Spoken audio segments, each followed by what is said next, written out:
Šiandien žiniose atšalus orams padaugėjo nušalimų. Bedarbiai kliūna įtariamų darbdavių spąstus. Kitąmet keisis brandos egzaminų tvarkaraštis. Žiemiški orai ir pakankamai aukšta minusinė temperatūra lėmė, kad į ligoninės priimamąjį dėl įvairių kūno vietų nušalimų atvežama vis daugiau gyventojų. Situacija tokia, kad iš tikrųjų jau šeštadienį pirmi pateko pas mus pacientai. Jie, kaip nebūtų gaila, yra benamiai faktiškai atvežti iš viešųjų vietų. Dažniausiai atvežami jau paryčiais apie 4-5 valandą. Ir šeštadienį, sekmadienį turėjom 2 faktiškai benamius. Nėra jie seni, maždaug vyrai apie 50-60 metų amžiaus. Ir vienam abiejų plaštakų ir pirštų, taip pat ir abiejų pėdų pirštų nušalimas. Kitam tik tai rankų ir plaštakų ir pirštų nušalimai. Aišku, paguldyti buvo, bet pasiekmės faktiškai, prie nušalimo pasireiškia tik tai po to, kai būna pilnas kraujotakos atsistatymas, tai reikia praeina savaitę ir 2. Tada tik tai galima sakyti, koks tas nušalimo laipsnis, bet greičiausiai bus liūdnos pasiekmės jam. Ir šiandien vienas buvo taip pat naktį atvežtas su nušalusiam rankom, plaštakos ir pirštai paguldytas. Tai maždaug į dieną po vieną dabar ateina, patenka pas mus. Ir vis iš po nakties faktiškai. Sinoptikai prognozuoja, kad šalti orai iš Lietuvos nesitrauks. Taigi laikinai priėmimo skyriaus vedėjo pareigas einantis Arvydas Žilys pirmiausia rekomenduoja šiltai apsirengti. Apsisaugojimų dabar, tai sakau, patenka benamiai. Žmonės, kurie yra socialiai dar, neremtini, jie turi apsirengti. Gal faktiškai nepiknaudžiauja alkoholiu, tai tokių problemų neiškyla. Čia yra tas protingumo ta riba, kad reikia apsirengti pirmą. Antra, tai apranga, o kita, tai kai vėjuotas oras, tai faktiškai irgi atitinkamai stengtis ilgai nebūt. Kai kurie žvejai ten bando susišildyti iš vidaus, kažką tai išgerti, jeigu žuklė ar dar kur nors, tai yra nepatartina, kadangi alkoholis, pirmos dozės lyg ir praplečia kraujagyslės. Iš pat pradžių lyg tai būna toks jausmas, kad pagerėja, bet po to, reiškia, užblokuoja tos apsaugos mechanizmus ir irgi galimas sušalimas ir liūdnos pasiekmės. Gydytojas priduria, kad jei vis dėlto šaltis pakando kai kurias kūno vietas, jas būtina pakišti po šaltu, o ne po karštu vandeniu. Pirma pagalba, tai faktiškai iš tikrųjų galūnių kišt, jeigu jau nužvarbo jums, dar jaučiat pirštus, bet jaučiat, kad jie nužvarbė, skauda jau, kol yra skausmas, tai aišku, po šalto tekančiu vandeniu. Kiti žmonės bando trint, bet trint galima galūnės iki to laipsnio, kol yra skausmas, kol yra išlikę jutimai. Bet jeigu jutimų jau nebėra jokiais būdais, nes žmogus nejaučia, gali nutrinti daugiau, aišku, atsiranda žaizdos, sušilimo jau nėra, kraujotakos nėra, tai faktiškai nepatartina yra trinti. O taip tai šaltas vanduo, kada atšiltų, po to šiltesnio vandens vonelės. Nors Panevėžyje šiemet šaltis dar nepasiglemžė nei vienos gyvybės, tačiau kituose šalies miestuose per 3 paras dėl klastingų šalčio spąstų mirė jau 5 žmonės. Dar šių metų gegužę Panevėžio apskrities vyriausiojo policijos komisariato ekonominių nusikaltimų tyrimo skyriaus pareigūnus pasiekė pirmi panevėžiečių ieškančių darbo skundai, kad jų vardu paimti greitieji kreditai. Radę laikraščių skelbimuose ieškančiųjų darbo telefonų numerius, sukčiai paskambindavo, pasiūlydavo darbą, apgaulę išgaudavo norinčiųjų įsidarbinti internetinės bankininkystės kodus, pasisavindavo sąskaitose esančius pinigus ir dar tų žmonių vardu paimdavo greituosius kreditus.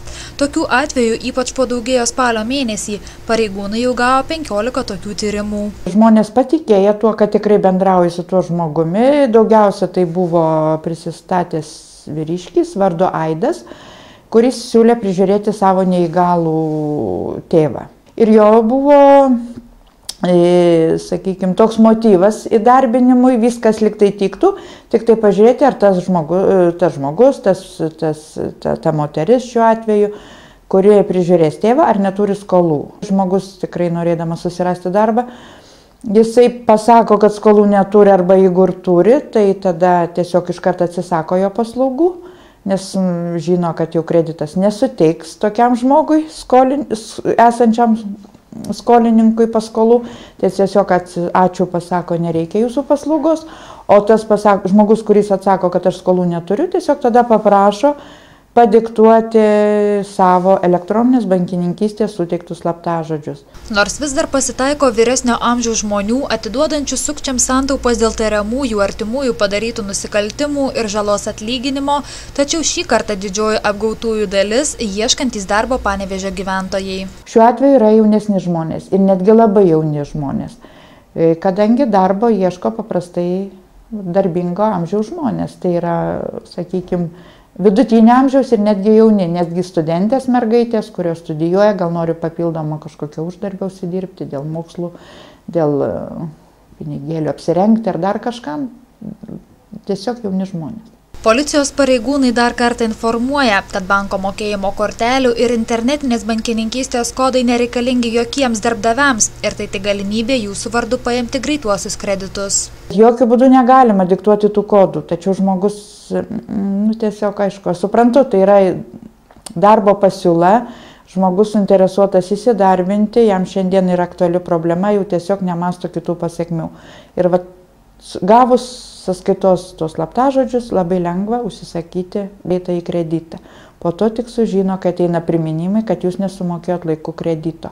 Ir tokie sukčiavimai dabar padažnėjo ir jų, aš manau, bus dar ateityje tikrai ne vienas, esančiai ekonominiai situacijai Lietuvoje. Gyventojams nukentėjusiems nuo sukčių nuostoliai atlyginti bus tik tuo atveju, jei bus nustatytas įtariamasis. Kitu atveju jie turės patys padengti greituosius kreditus, kurių net neėmė. Kitąmet abiturientai baigiamuosius egzaminus laikys 3 savaitėmis anksčiau nei praėjusioje laida.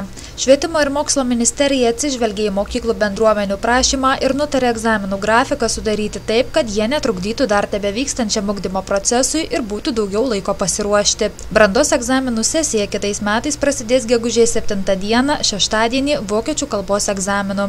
Gegužės mėnesio šeštadieniais bus rengiami ir kiti užsienio kalbų, anglų, prancūzų ir rusų egzaminai.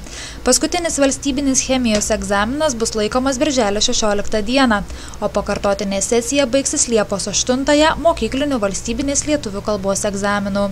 Visiems abiturientams privalomas lietuvių kalbos egzaminas bus kaip įprasta birželio 1 dieną. Aš manau, kad šitas paankstinimas pagrindinės brandos egzaminų sesijos yra susietas su tuo, kad mažiau bus trukdomas ugdymo procesas, tai viena.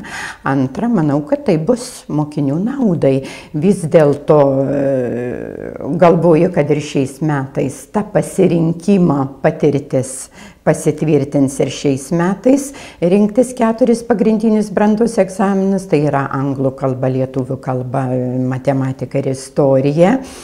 Ir tarp šių 4 pagrindinių egzaminų yra padaryti gana nemaži laiko tarpai. Kitais metais nauja bus tai, kad abiturientas ar buvęs mokinys galės laikyti užsienio kalbos brandos egzaminą, neturėdamas metinio to dalyko įvertinimo.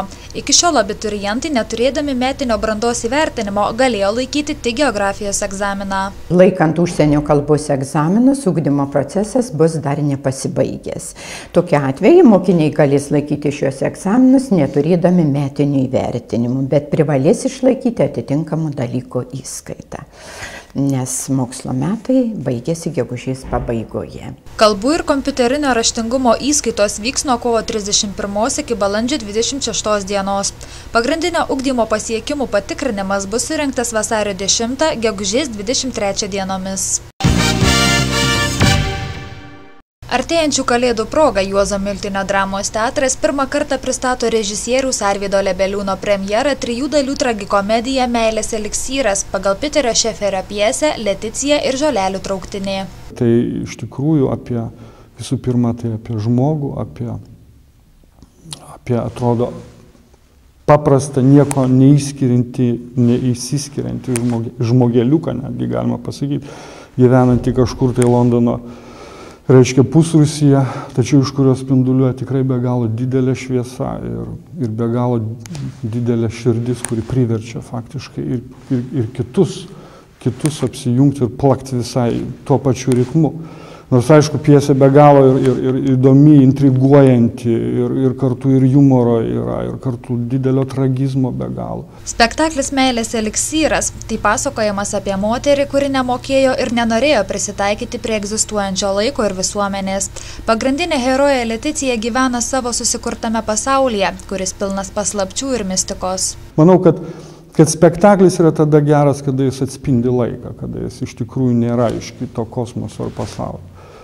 Va, tai manyčiau, kad šita pjesė tikrai apie šitą laiką. Spektaklio Meilės eliksyras premjera Juozo Miltinio dramos teatre numatoma gruodžio 18 dieną.